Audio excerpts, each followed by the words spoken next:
بسم اللہ الرحمن الرحیم، السلام علیکم۔ میں ہوں بشارت راجہ، میرے ساتھ موجود ہیں اسد اللہ خان صاحب۔ اسد اللہ خان صاحب کے ساتھ کچھ عام سوالات رکھتے ہیں پاکستان کی موجودہ جو سیاست ہے اس حوالے سے۔ ایک تو لانگ مارچ کے حوالے سے جو عمران خان صاحب کی پاکستان تحریک انصاف نے یعنی کہ سہیل افریدی صاحب نے لانگ مارچ کا اعلان کیا ہوا ہے۔ اسد اللہ صاحب نے خبر دی تھی کہ تحریک تحفظ آئین پاکستان جو ہے وہ اس میں ان سے مشاورت کی گئی، لیکن گزرے روز مصطفیٰ نواز کھوکھر صاحب کہہ رہے ہیں کہ ہم سے مشاورت نہیں کی گئی لیکن ہم ان کا ساتھ دیں گے۔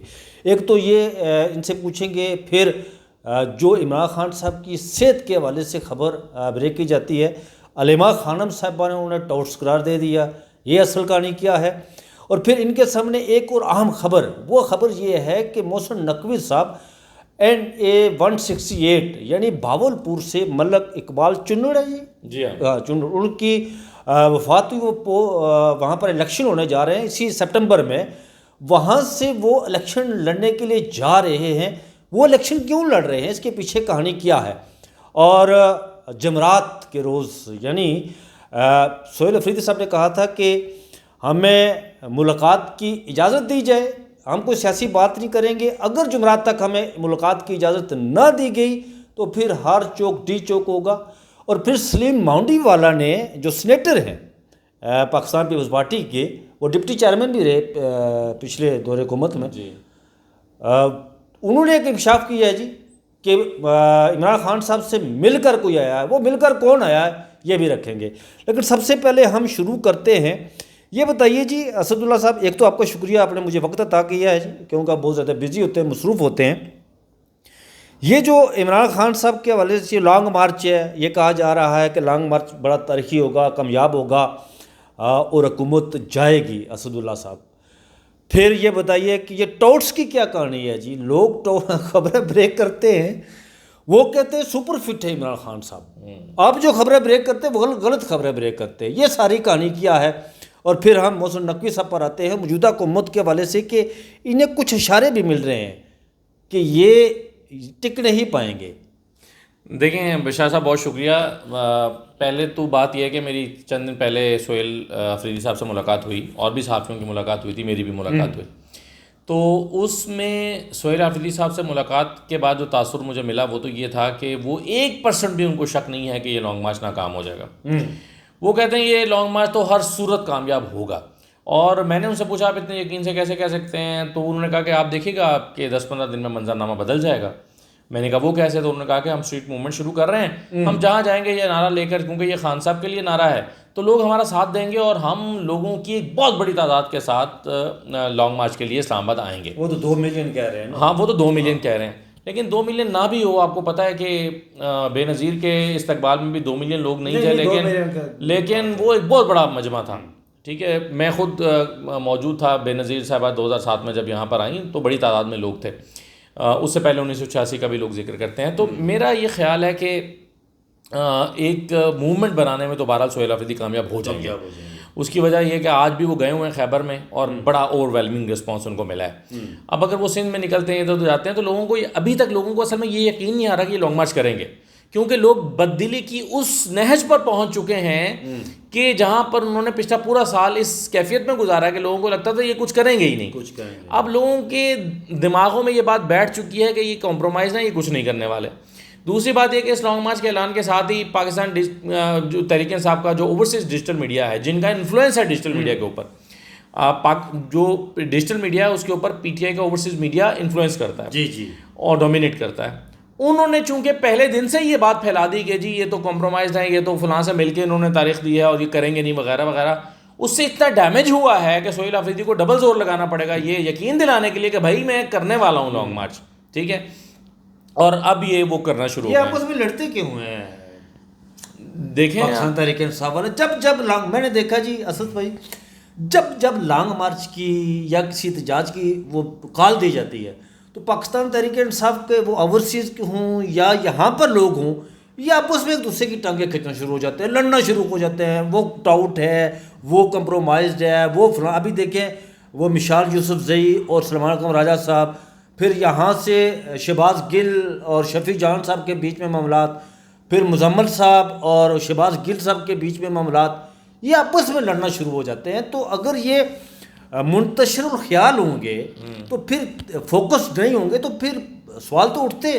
دیکھیں اختلاف کرنا تو ایک الگ بات ہے کہ آپ کسی بات سے یا پالیسی سے اختلاف کر لیں, اپنی رائے کا اظہار چلیں, آپ نے پبلک فورم پہ بھی کر دیا جو کہ آپ کو پارٹی کے پلیٹ فارمز پہ کرنا چاہیے. لیکن اب دوسرا مسئلہ یہ ہے کہ یہ جو باتیں کر رہے ہیں یہ اختلاف نہیں ہے, یہ تو باقاعدہ آپ دوسرے کو ڈیگریڈ کر کے نگیٹ کر رہے ہیں. آپ کہہ رہے ہیں کہ جی یہ بندہ زیرو ہے, یہ کچھ نہیں کرنے والا. اچھا اب ایک اور مسئلہ بھی یہ ہے, مسئلہ یہ ہے کہ ایک ہوتی ہے رائے عامہ جو ڈیجیٹل میڈیا کے اوپر بنتی ہے, جو پبلک کی رائے عامہ بنتی ہے.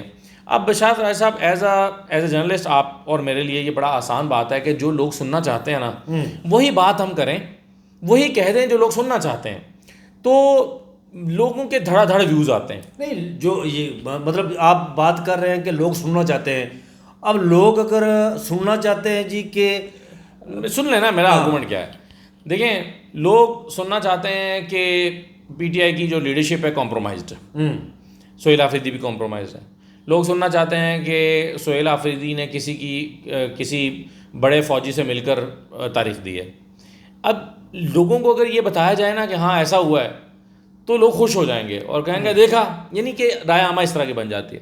لیکن آپ اگر اس سے مختلف بات کریں گے تو لوگوں کو پسند نہیں آتی, جو زمینی حقائق ہوگی وہ بات کریں گے تو. اچھا اب یہ کچھ ہمارے یوٹیوبر دوست جو کہ پی ٹی آئی کے لوگ تھے اور اب وہاں پر لنڈن میں اور امریکہ میں بیٹھے ہوئے ہیں, ان کا مسئلہ یہ ہے کہ وہ وہی بات کرتے ہیں جو لوگوں کی پلس ہوتی ہے یا لوگ چاہ رہے ہوتے ہیں کہ یہ بات کرو. وہ مختلف بات کرنے کا رسک نہیں لیتے کیونکہ لوگ آپ مختلف بات کریں گے تو لوگ آپ پر تنقید بھی کرتے ہیں, آپ کو کرٹیسائز بھی کرتے ہیں, آپ کے ویوز بھی گر جاتے ہیں.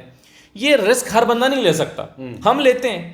مثلا مجھے پتہ ہے میں علیمہ خان صاحبہ کی کسی پالیسی پہ تنقید کرتا ہوں تو لوگوں کو پسند نہیں آئے گی, لیکن مجھے پتہ ہے کہ یہی بات ٹھیک ہے, تو پھر مجھے وہ بات کرنی چاہیے جو لوگوں کو پسند آئے گی یا وہ بات کرنی چاہیے جو ٹھیک بات ہو. تو اب آپ دیکھیں نا کہ یہ لڑائی اسی وجہ سے ہو رہی ہے کہ ایک دھڑا وہ بن گیا جو ایک پاپولر بات کر رہا ہے اور ایک دھڑا وہ بن گیا جو سمجھتا ہے کہ نہیں یار ان مسائل کے باوجود بھی پی ٹی آئی بہرحال اپنے لیے راستہ نکالنے کی اس وقت کوشش کر رہی ہے. اور دیکھیں آپ کسی پہ شک کرتے ہیں نا, مثلا سہیل آفریدی ناکام ہو جاتے ہیں تو سہیل آفریدی کے ناکام ہونے کے بعد یہ آپ کا پورا حق ہے کہ آپ کہیں کہ دیکھیں جی یہ کمپرومائز تھے اس لیے ناکام ہو گئے. جیسے علیمین گنڈاپور کے بارے میں آپ نے کہا کہ جی یہ تو سکرپٹڈ تھا کہ وہ وہاں آئیں گے, وہاں سے پھر کے پی ہاؤس چلے جائیں گے اور وہاں سے پھر بھاگ جائیں گے 16 ضلع کراس کرتے ہوئے. دوسری مرتبہ بھی وہ آئیں گے اور وہ یہ کریں گے 26 نومبر کو ایسا ہی ہوا تھا. لیکن یہ ناکام ہونے کی بات کرتے ہیں نا, آپ پہلے سے تو نہیں پریڈکشن کرتے کہ یہ کمپرومائز ہے اس لیے اس نے کرنا ہی نہیں ہے. اگر آپ ایسا کریں گے تو بھائی آپ نے اس کو ٹیسٹ نہیں کیا. آپ سہیل آفریدی کو ٹیسٹ کر لینا پہلے. سہیل آفریدی اگر نہیں کرتا, کال آف کر دیتا ہے, تو نظر آ جائے گا کہ بھائی کہ کیوں کال آف کیا ہے, اس کی جو گراؤنڈ ہے وہ سالڈ نہیں ہے. تو پہلے ہی سے کسی کو ناکام کر دینا یہ میرا خیال ہے کہ نہ پارٹی کی سروس ہے اور نہ یہ اپنے لیے وہ کوئی سروس کر رہے ہیں, وہ صرف اپنے ویوز کی سروس کر رہے ہیں. 5 اگست کو اس نے سہیل آفریدی صاحب نے اعلان کیا, 5 اگست کو شام کو. 6 اگست کی صبح 8 بجے میرا سب سے پہلے ولاگ آتا ہے, 8 بجے میں وہ آن ایئر ہوتا ہے, پبلک ہوتا ہے. بہت سارے دوستوں نے تو بعد میں یہ بات کی نا, لیکن 6 اگست کی صبح کو میں نے کہا کہ سہیل آفریدی کی 4 اگست کو محسن نقوی صاحب سے ملاقات ہوتی ہے. ایک ملاقات نہیں بلکہ 2 ملاقاتیں ہوتی ہیں. تو کسی نے کہا نہیں جی وہ تو ایسی بات نہیں, لیکن بعد میں وہ ثابت ہوا کہ وہ ملاقاتیں ہوئی, لیکن وہ سیکیورٹی کے ایشوز کے اس حوالے سے. وہ صرف سیکیورٹی کے ایشو پہ نہیں تھیں, وہ اس ایشو پہ تھیں کہ آپ لانگ مارچ کی کال نہ دیں, آپ تاریخ نہ دیں, معاملات بہتر ہو جائیں گے. اور میں نے بھی یہ خبر محسن نقوی صاحب نے کہا تھا جی کہ پیپلز پارٹی دور ہو رہی ہے, فلاں آپ قریب ہو رہے ہیں, آپ کے حالات بہتر ہو رہے ہیں آنے والے دنوں میں. تو اس پر پی ٹی آئی کی لیڈرشپ نے یا سہیل آفریدی صاحب سے ملاقات ہوئی تو سہیل آفریدی صاحب نے, اب تو محسن نقوی صاحب میں آپ کو بتاؤں کہ وہ نجی محفل میں کیا کہتے ہیں. محسن نقوی صاحب نجی محفل میں, یہ میں پوری ذمہ داری کے ساتھ کہہ رہا ہوں, وہ نجی محفل میں کہتے ہیں کہ نون لیگ کے پاس تو کچھ بھی نہیں ہے, ان کی پشت پر تو بندے ہی نہیں ہے, عوام ہی نہیں ہے, طاقت نہیں ہے ان کے پاس. وہ ٹھیک کہتے ہیں. وہ یہ بھی کہتے ہیں کہ آگے پی ٹی آئی کی گورنمنٹ آئے گی. وہ کہتے ہیں کہ مجھے پتہ ہے وہ آئے گی, لیکن میں دلچسپ بات یہ ہے کہ میں اس گورنمنٹ میں بھی وزیر ہوں گا. محسن نقوی صاحب یہ نجی محفل میں یہ بات کہتے ہیں. وہ تو کہتے ہیں کہ میں وزیر نہیں وزیر اعظم ہوں گا.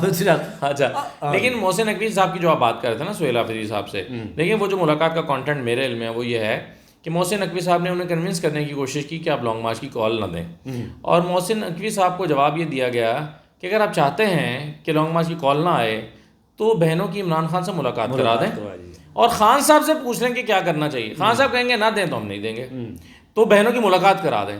تو اس پر محسن نقوی کی طرف سے کوئی سالڈ جواب نہیں دیا گیا. اگر تو نہیں, انہوں نے کہا میں کوشش کر سکتا ہوں لیکن میں آپ سے وعدہ نہیں کروں. مگر یہ سالڈ جواب نہ ہوا نا. آپ یہ کہتے ہیں کہ ٹھیک ہے آپ نہ کریں, ہم ملاقات کرا دیتے ہیں. آپ سوچیں نا کہ اگر بہنوں کی ملاقات ہو جاتی عمران خان صاحب سے تو مجھے بھی لگتا ہے کہ لانگ مارچ کی تاریخ نہ آتی, کیونکہ ان کے پاس جواز کم ہو جاتا نا لانگ مارچ کی تاریخ کا, کیونکہ پھر خان صاحب کی کوئی ہدایت آ جاتی, پتہ چل جاتا کہ وہ کیا چاہ رہے ہیں. تو وہ ملاقات تو اس پیرائے میں تھی.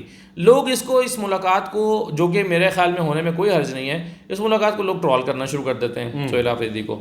تو میرا خیال ہے کہ دیکھیں سہیل آفریدی کو ایک موقع دینا چاہیے, وہ نیک نیتی کے ساتھ کر رہے ہیں یا نہیں کر رہے, یہ پتہ چل جائے گا کچھ دن میں.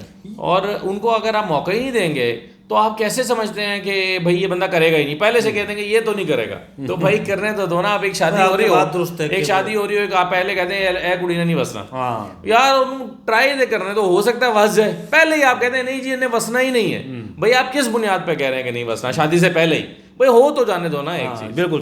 اچھا یہ بتائیں کہ یہ سلیم ہونڈی والا نے کہا جی, انہوں نے یہ باقاعدہ آن دی ریکارڈ بات کیا, انہوں نے کہا جی کہ میں کسی جگہ بیٹھا ہوا تھا, بڑی وہ ہائی فائی جو ہمارے جو جس طرح سیاستدان کہتے ہیں کہ بڑی بڑی میٹنگ میں, اور وہاں پر مجھے یہ بتایا گیا جی کہ عمران خان صاحب سپر فٹ ہیں اور بیسٹر گوہر صاحب ان سے مل کر آئے ہیں پچھلے 1-2 دنوں میں, 2-3-4 دنوں میں, یعنی ان کی والدہ کے انتقال سے پہلے مل کر آئے ان سے. تو اس میں کتنی صداقت ہوگی؟ دیکھیں مجھے سچی بات ہے اس بارے میں کوئی کلو نہیں ہے, مجھے نہیں پتا ملاقات ہوئی ہے نہیں ہوئی. اگر ہوئی ہے تو بیسٹر گوہر صاحب کو بتا دینا چاہیے تھا, اور اگر نہیں ہوئی تو انہیں سلیم مانڈوی والا کی بات کو فوراً رد کرنا چاہیے, تردید کرنی چاہیے اور کہنا چاہیے یہ بات مجھے پتہ چلی ہے کہ سلیم مانڈوی والا نے کہا ہے, میں اس کی کیٹیگوریکلی اس کو ڈینائی کرتا ہوں, میری کوئی ملاقات نہیں ہوئی. تو یہ بات تو میرا خیال ہے کہ بیسٹر گوہر ہی اس کو تصدیق یا تردید کر سکتے ہیں. میرے پاس یا کسی اور کے پاس اس حوالے سے خبر نہیں ہے. اگر بیسٹر گوہر کی عمران خان سے ملاقات ہوئی ہے اور اس کو خفیہ رکھا گیا ہے تو پھر عین ممکن ہے کہ وہ پس پردہ چیزیں جو چل رہی ہوں اور اس کو خفیہ رکھا جانا ہی عمران خان اور پارٹی کے فائدے میں ہو, اس نوعیت کی ملاقات ہو. لیکن اگر یہ اس نوعیت کی ملاقات نہیں ہے تو پھر اس کے خفیہ رکھا جانے کی کوئی وجہ نہیں ہے. عین ممکن ہے کہ یہ ملاقات ہوئی بھی ہو, میں اس کو, اور عین ممکن ہے کہ نہ ہوئی ہو اور مانوی والا صاحب ایسے کہہ رہے ہیں, تو بہرحال اس کو بیسٹر گوہر ہی اس پر رسپونڈ کر سکتے ہیں. اچھا یہ بتائیں اسد بھائی کہ یہ ٹاؤٹس والی کہانی کیا ہے, اس پر بات کرتے ہیں اور پھر ہم آگے چلتے ہیں کہ یہ عمران خان صاحب اس کے ساتھ ہی جوڑ لیں. عمران خان صاحب تک رسائی ان کی بہنوں کی نہیں ہے, ان کے وکلاء کی رسائی نہیں ہے, ان کے پارٹی لیڈرشپ کی رسائی نہیں ہے, کسی کی بھی رسائی نہیں ہے.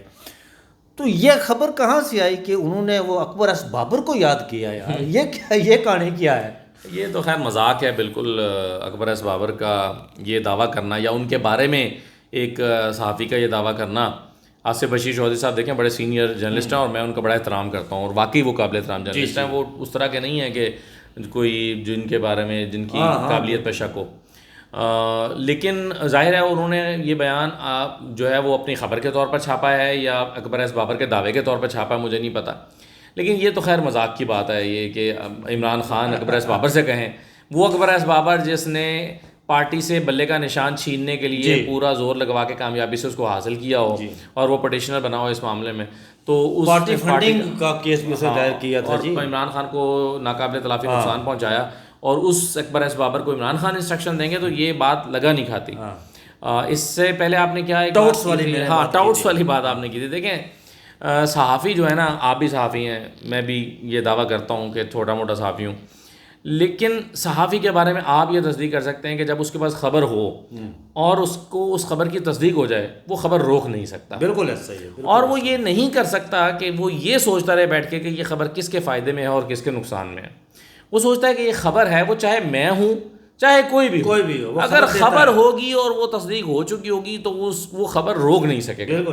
وہ روکے گا تو پھر وہ جرنلسٹ ہی نہیں ہے نا, وہ جرنلزم نہیں کر سکے گا. کیونکہ آج میرے پاس خبر ہے نا اور میں نہیں دوں گا تو کل کو کوئی اور دے دے گا, اور میں صفحے ماتم بچھا کے بیٹھ جاؤں گا, میں کہوں گا یار میرے پاس خبر تھی, میں نے نہیں دی اور اس نے دے دی. تو اگر آپ کو خبر پسند نہیں آ رہی اور اس کی وجہ سے آپ کہہ دیں کہ یہ ٹاؤٹ صحافی نے خبر دی ہے, تو ٹاؤٹ کو پھر ڈیفائن کریں نا, مطلب ٹاؤٹ کیا ہوتا ہے. جی ہمیں پتہ ہے ٹاؤٹ کیا ہوتا ہے, ہمارے سامنے بھی ایسے کئی ٹاؤٹ پھر رہے ہیں. کیا ہوتے ہیں وہ ٹاؤٹ؟ وہ فائدے لیتے ہیں, وہ اپنی کمپنیاں چلاتے ہیں, وہ اپنے جعلی ڈمی اخبار چلاتے ہیں, وہ اپنی پی آر کمپنیوں کے لیے اشتہارات اور چیزیں لیتے ہیں, جعلی اخباروں کے لیے اشتہارات لیتے ہیں. وہ ٹاؤٹ ہوتے ہیں سارے, جو اپنے ذاتی فائدے کے لیے کر رہے ہوتے ہیں. میں نے کیا, مجھے کوئی آج تک بتا دے میں نے 1 روپے کا کوئی کسی سے فنڈ لیا اور کوئی کیا ہو, یا میرے جیسے اور کوئی صحافی, ہر ایک پر یہ الزام لگا دینا کہ یہ ٹاؤٹ ہے اور اس لیے یہ خبر دے رہا ہے, اور وہ خبر اس کی ٹھیک بھی ثابت ہو جائے. مثلا چلیے میرے پچھلی خبر پر جو میں نے عمران خان صاحب کی اس کی تصدیق ہو گئی نا کہ آنکھ کا مسئلہ ہے بھائی, تو پھر تو آپ کہیں نا کہ یہ جو ہے وہ ٹاؤٹ تو تھا لیکن خبر اس کی ٹھیک تھی, پھر یہی کہہ لیتے چلو. تو بہرحال اس پہ کیا بات کی جائے, میرا خیال ہے کہ صحافت کو سمجھنا چاہیے, سیاستدانوں کو بھی اور عام لوگوں کو بھی, کہ صحافت کے تقاضے کیا ہیں اور وہ لوگ کیا کر رہے ہوتے ہیں. آج آپ نے دیکھیں نا بلڈ پریشر کے حوالے سے کئی صحافیوں نے خبر دی ہے کہ عمران خان کا بلڈ پریشر شوٹ کیا ہے. تو اب اور میں نے تو یہ خبر بھی دی تھی کہ یہ نیما خان صاحبہ کے پاس یہ خبر موجود, ان کو پہنچا دی گئی ہے کہ عمران خان کا بلڈ پریشر شوٹ کیا, میں خبر دے دی تھی میں نے. تو اس کے باوجود آپ خاموشی اختیار کر کے کیے رکھیں اور کافی دن بعد آ کر کہیں کہ بلڈ پریشر کا کوئی مسئلہ ہی نہیں ہے, وہ ہوا ہوگا تو ایک آدھ دفعہ ہوا ہوگا. بھائی ایک بلڈ پریشر ایک ہی بار شوٹ کرتا ہے تو کڈنی خراب ہو جاتے ہیں. بلڈ پریشر ایک ہی دفعہ شوٹ کرتا ہے تو آپ کی آنکھوں میں کلاٹ بن سکتا ہے. بلڈ پریشر ایک ہی دفعہ شوٹ کرتا ہے تو خدا نخواستہ برین ہیمریج ہو سکتا ہے. بلڈ پریشر کا ایک دفعہ شوٹ کرنا بھی خطرناک ہے, اس کی پوری انویسٹیگیشن کرنی چاہیے کہ یہ ایک دفعہ بھی کیوں شوٹ ہوا ہے. ٹھیک ہے, تو حالانکہ وہ ایتھلیٹ ہیں عمران خان صاحب, اور وہ لیکن بہرحال ہم نے ایتھلیٹس کو بھی دیکھا ہے نا کہ پلے گراؤنڈ کے اندر ہی بہت سارے ایسے ہوئے ہیں, پلے گراؤنڈ کے اندر ہی کوئی مسئلہ ہوا ہے اور وہیں گر گئے, ہارٹ اٹیک ہو گیا. تو وہ مطلب ہیں تو انسان ہی نا جی. اس کا یہ مطلب تو نہیں ہے کہ آپ ان کو پوری انویسٹیگیشن نہ کریں, پورا ان کا چیک اپ نہ کرائیں اور پورے ان کی تسلی نہ کریں کہ بلڈ پریشر کیوں شوٹ کیا ہے, اور ایک دفعہ نہیں کیا, کئی ایپیسوڈز ہوئے ہیں. اچھا یہ بتائیے اسد بھائی کہ وہ NS-168 بہاولپور, ملک اقبال چنڈر صاحب, وہاں سے وہ فوت ہو گئے, وہ سیٹ خالی ہوگی. محسن نقوی صاحب یہ خبر دے رہے ہیں, جناب میاں شمس صاحب جن کا تعلق لاہور سے ہے, آصف زرداری کے وہ ترجمان رہے ہیں اور آصف زرداری کے بڑے قریب ہیں. وہ کہہ رہے ہیں حالیہ دورہ جو لاہور میں ہوا زرداری صاحب کا, وہاں آپ کو پتہ ہے محسن نقوی صاحب موجود تھے اور ملک احمد خان بھی. ان تینوں کی موجودگی میں یہ بات ڈسکس ہوئی کہ محسن نقوی صاحب جو ہے وہ وہاں سے انتخابات لڑنے جا رہے ہیں. سینیٹر تو وہ پہلے سے موجود ہیں, وزیر داخلہ بھی ہیں, قومی اسمبلی کے ممبر بن گئے. تو کیا پھر دیکھ رہے ہیں, کتنی دلچسپ بات ہوگی کہ شہباز شریف محسن نقوی کو وزیر اعظم کے لیے ووٹ کر رہے ہوں. کیسی دلچسپ صورتحال ہوگی نا. محسن نقوی صاحب اگر یہ خبریں ٹھیک ہے, اور دلچسپ سے مجھے یاد آیا کہ یہاں پر جب وہ جنرل باجوہ صاحب کو ووٹ دیا نا مدت ملازمت میں توثیق کے حوالے سے دوسری بار, خواجہ صاحب اور یہ نون لیگی سارے اندر سے ووٹ کر کے باہر آ رہے ہیں نا, تو میں باہر کھڑا تھا پارلیمنٹ کے گیٹ پر. تو میں جو بھی لیگی آتا نا, جس کے ساتھ میری وقفیت تھی, جس کے ساتھ نہیں تھی, میں سب کے سامنے یہی سوال رکھتا کہ سر کیسا لگا ووٹ دے کر, اچھا لگا سب کے سامنے. تو وہ کوئی جواب نہ دیتا. تو شہباز شریف کو اچھا لگے یا نہ لگے, جیسے پہلے سینیٹر کو ووٹ دیے ہیں PMLL کے لوگوں نے بطور سینیٹر محسن نقوی کو, اور آپ کے وزیر خزانہ کو اور فیصل ووڈا کو, تو جیسے ان پارٹیز نے انہیں نہ چاہتے ہوئے بھی ووٹ دیا, خوشی سے یا بے دلی سے, لیکن دیا. تو اگر محسن نقوی صاحب کو وزیر اعظم کا ووٹ دینا پڑ گیا تو کیسا ہوگا. اور میں آپ کو یقین سے کہہ سکتا ہوں کہ شہباز شریف صاحب کو اگر یہ کرنا پڑے تو وہ بخوشی کریں گے. وہ کریں گے, وہ ان کے ان کی ڈکشنری میں انکار نہیں ہے, ان کی فطرت میں بھی نہیں ہے, تو وہ انکار تو نہیں کریں گے. لیکن بہرحال میں یہ نہیں کہتا کہ اس بنیاد پہ فوری طور پر یا الیکشن اس لیے لڑایا جا رہا ہوگا کہ محسن نقوی صاحب کو کہ شہباز شریف کو ہٹانا ہے. لیکن عین ممکن ہے کہ ایک بیک اپ کے طور پر ضرور کسی کے ذہن میں ہو کہ محسن نقوی پارلیمنٹ کے اندر ایک بیک اپ یا آپشن نمبر 2 کے طور پہ تو موجود ہو نا. ابھی تو محسن نقوی موجود نہیں ہے آپشن کے ٹاپ. وہ اگر MNA بن کے بیٹھ جاتے ہیں تو مہینے بعد, 4 مہینے بعد, 6 مہینے بعد, سال بعد, جب بھی ضرورت پڑے گی وہ ایک نمبر 2 پرائم منسٹر کے طور پر آپشن کے طور پر موجود ہوں گے. تو یہ آئیڈیا نیا نہیں ہے, یہ آئیڈیا پہلے سے چل رہا تھا. ہو سکتا ہے کہ اب ایگزیکیوٹ ہونے جا رہا ہو. انہیں کچھ اس موجودہ حکومت کو جو موجودہ رجیم ہے, بندوبست ہے, انہیں کوئی ادراک ہوا ہے, کچھ اشارے ملے ہیں کہ ہم جا رہے ہیں؟ دیکھیں یہ اشارے ملے ہیں تو ابھی گھبراہٹ ہوئی تھی نا پچھلے دنوں میں، اور اس کا ریئیکشن بھی انہوں نے دیا تھا، تو یہ اشارے تو ان کے پاس ہیں، اور اب سے نہیں، فروری سے ہیں، فروری سے ہیں، جب سے قومی حکومت کی باتیں، ونڈر بوائز کی باتیں، انہیں پتہ ہے یہ باتیں کون کر رہے ہیں، انہیں پتہ ہے یہ وہ لوگ باتیں کر رہے ہیں جہاں پر قوم کے مستقبل کے جو کا اسکرپٹ ہے وہ لکھا جاتا ہے، انہیں پتہ ہے یہ وہ لوگ باتیں کر رہے ہیں، اور یہ ایسے ہوا میں نہیں کر رہے. تو یہ ایک خطرہ جب جب ان کو موجود رہتا ہے تب یہ جو ہے نا وہ آپ کو پتہ ہے کہ تعریفوں کے پل باندھنے لگتے ہیں اور چیزیں اپنی کنٹرول میں کرنے کی کوشش کرتے ہیں، یہ بتانے کے لیے کہ سب اچھا ہے، کوئی مسئلہ نہیں ہے. لیکن جب کارپٹ کھینچا جاتا ہے، پاکستان کی تاریخ یہ بتاتی ہے، سیاسی تاریخ، کارپٹ کھینچا جاتا ہے تو پتہ بھی نہیں چلتا جو اوپر کھڑا ہوتا ہے اس کو کہ یہ کیا ہوا ہے. یہی بات ہے. بہت شکریہ اسد اللہ صاحب. یہ طلعت حسین صاحب نے بھی اس بات کی تصدیق کی جو بات آپ نے کی ہے نا، اس سے پہلے انہوں نے کہا جی کہ یہ جو صوبے بنانے کے حوالے سے بات ہے نا، یہ بات کہیں نہ کہیں جس کا نون لیگ کو یہ بات اپنی جماعت کے اندر کرنی چاہیے، ورنہ کارپٹ جو ہے وہ کھینچا جائے گا، یہ بچے گا نہیں. یہ انہوں نے بات کی ہے. یہ غالباً میں نے آج ان کا ایک وہ کوئی کسی نے شیئر کیا ہوا تھا وہ کی ہے، لیکن ہم تو عرصے سے کہہ رہے ہیں کہ جب سے یہ حکومت آئی ہے کہ بھائی یہ تو نہیں چلے گی. آج تو سہیل وراج صاحب نے بھی دھڑلے سے کہا کہ یہ نہیں چل سکتی، ان کے پاس کوئی اکنامک پلان نہیں ہے، آپ نے بھی ولاگ کیا اس پر سارا کچھ. تو شکریہ اسد اللہ بھائی. تو ناظرین یہ تھے لیٹسٹ اپڈیٹ جو آپ کے سامنے رکھی ہے. مجھے اور اسد اللہ بھائی کو اجازت دیجیے، اپنا بہت سا خیال رکھیے گا. اللہ حافظ.